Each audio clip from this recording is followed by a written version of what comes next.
It's ruggedized. It's water resistant. This is ASUS Chromebook C2 and this is the review. Spill proof and can repel up to 60 cc's of liquid. I wanted to be there for that test that they're like, whoop, 67's too much. Hey, what's up guys? I got this thing for cheap. I want to do a review. Let's do a review and start with some pros and cons. Biggest pro is the battery life. I almost can't believe how well it's doing. I don't believe it. I've been able to video chat for very long periods of time and not had to worry about the battery going dead. And if you're stuck on a Twitter binge for several hours, you can keep looking at that battery indicator and see that there's a lot of battery left, hours and hours. Pro, it's got a webcam. Con, the quality of the webcam is not that good, but man, for a cheap computer, it's just right. But I guess the main con about the webcam, but maybe I'm just weird like this, is it's always looking at you. There's no thing to cover it, so you gotta get something to cover it if you want it to not always be looking at you. It's got this light next to it. Maybe it's good that the camera is a low resolution though, because if it was a higher resolution, maybe it would tank the processor or something, I don't know. Pro, it's got a fast boot time. You can turn it on and it's ready in seconds. That's nice. Pro, it's easy to shut down too. You just hold the power button and it turns off. You don't gotta press OK or anything like that. That's good. Pro, dimmability of the screen and visibility as well. So you can see it from the side and the side, pretty decent for the price. It's $200 normal and I got mine on sale. Right now it looks like they're on sale on Amazon for $150. I link it in the description. Anyway, yeah, for that price, this is decent. And you can see it in the daytime outside and at nighttime it dims super low. So that's good, it's pro. Ooh, HDMI port, that's a pro. You can hook it up to a TV. Yep. Pro, 2 high-speed USB ports and an SD card slot. Con, onboard storage is not good when it comes to space. 16 gigs? That's not much. If you got 128 gigs of video on an SD card and you want to dump that SD card, you're not going to be able to do that unless you have an external hard drive to then take it from the SD card and put it on the external hard drive. Or you could upload it to the Google Drive or whatever, this cloud, I don't know though. If you keep uploading stuff, it might start to rain. Anyway, it's not that big of a con, but it's a con. Pro, it's simple. This thing is simple overall. If you have Gmail or a Google account, you just sign in with that when you turn on the thing, and all the steps that it shows you when you first start it up, it's really easy. You connect to the internet. Mine had to update, and it did make kind of a difference the way the user interface looked, but it's not bad. It's preloaded with links to YouTube or Google Docs or Gmail, and that's nice. They look like standalone apps, just looking at the icon, but when you click it, it just goes to a web page, so yeah, it works. Con, performance. Yeah, sort of. It depends. It's a relative thing, right? While this thing's good for word processing, watching YouTube, or doing FaceTime or Skype or whatever. By the way, yes, it works with the Facebook Messenger via the web browser. You will not be doing heavy tasks with this computer. If I have a video open and I'm also writing, I've maxed out the performance of the processor and the RAM. Pro-ish con? It usually stays cool. I think it's more of a pro. Yeah, it's pro. But if you have the brightness all the way up and are streaming video, it will start to get hot.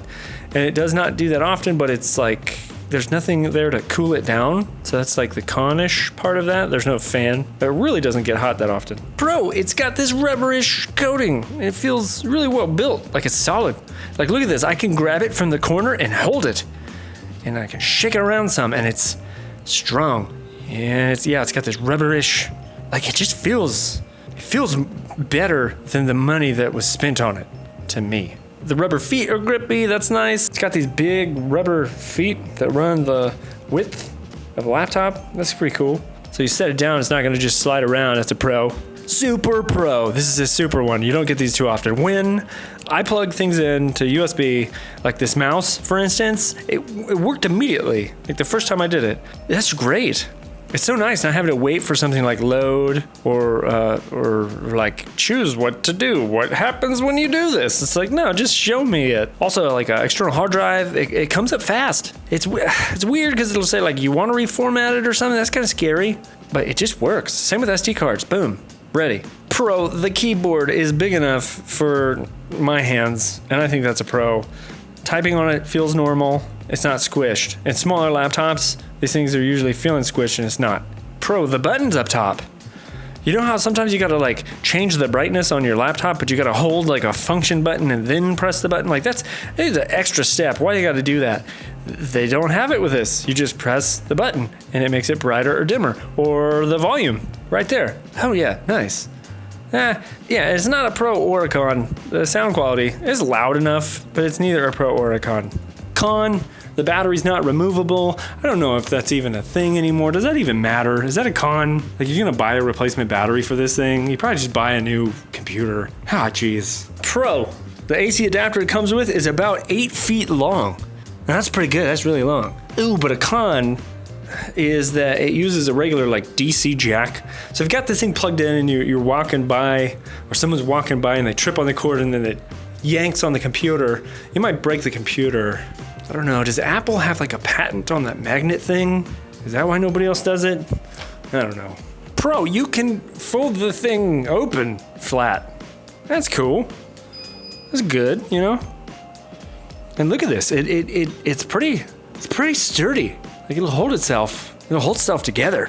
That's a good quality in a laptop. Okay, and final con, I'll leave this as a con. You can't install programs on this like a normal computer. So if you're used to normal computers and you get this, it's not gonna be any more difficult to use, but you're gonna have to get used to something different. And that's like not being able to download Adobe Premiere, for instance, which this thing doesn't have the power to support that program anyway, but yeah, that's a con. You know, you can't download stuff like that. But pro, the trackpad, it's fairly large, so that's good. And it's entirely a button, which is good. Like, it's really easy to use.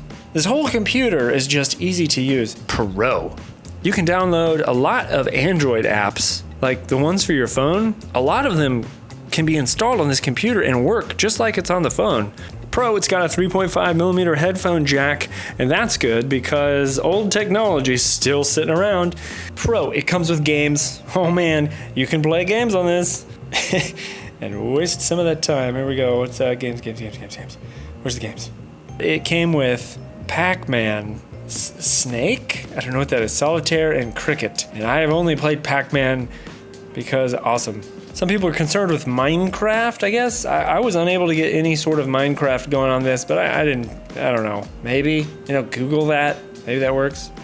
Ooh, another big pro is that it's got Bluetooth built in. So if you have like a Bluetooth mouse, here's a Bluetooth mouse, it'll connect and it'll work, and that is good. Man, it's totally worth the money. Okay. Congrats, you survived the PC list. Extra things and or weird things about the computer. Okay, so this laptop runs on the Chrome operating system or Chrome OS. So it's not a Windows or it's not a Mac. It's neither of those. But it's still easy to use, and if you know how to use a Windows or a Mac PC, whatever, then you should be just fine jumping into a Chromebook. But you can figure it out. Like, it's made to be figured out. And if you read what Google has to say about Chrome OS, like where buttons are and stuff and settings, you'll figure even more stuff out, which is good. So I went on Amazon and I saw, like, if you scroll down and look at the description and all that, it looks like this computer is geared for younger kids and for them to use it for school. And I guess that never really crossed my mind until like seeing it on Amazon. But apparently these are popular with kids in school because they're fairly inexpensive and they're useful. While I think it's probably good for that use, I don't know what all of the features that Chrome OS have to keep kids protected from the crazy outside world that they're going to be connected to that is the internet. But yeah, my kids aren't old enough yet to have their own computer, and when they are, I don't know what I'm going to do. Oh, geez. Is it good or is it bad? You decide after I decide. I think this thing is good. Like, especially because of the battery life. You could download the Netflix app and then have that download some movies. And if you're taking like a long trip, you can just watch the movies without an internet connection. Really cool.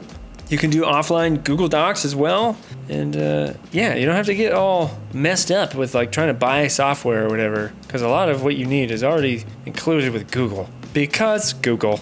If you're looking for a cheap computer to do some like word processing on, or just like YouTube or Netflix, that's pretty good. I'm really glad that like computers have gotten cheaper. I think it's a decent laptop. All right, well, I hope that helped. See you later, Internet.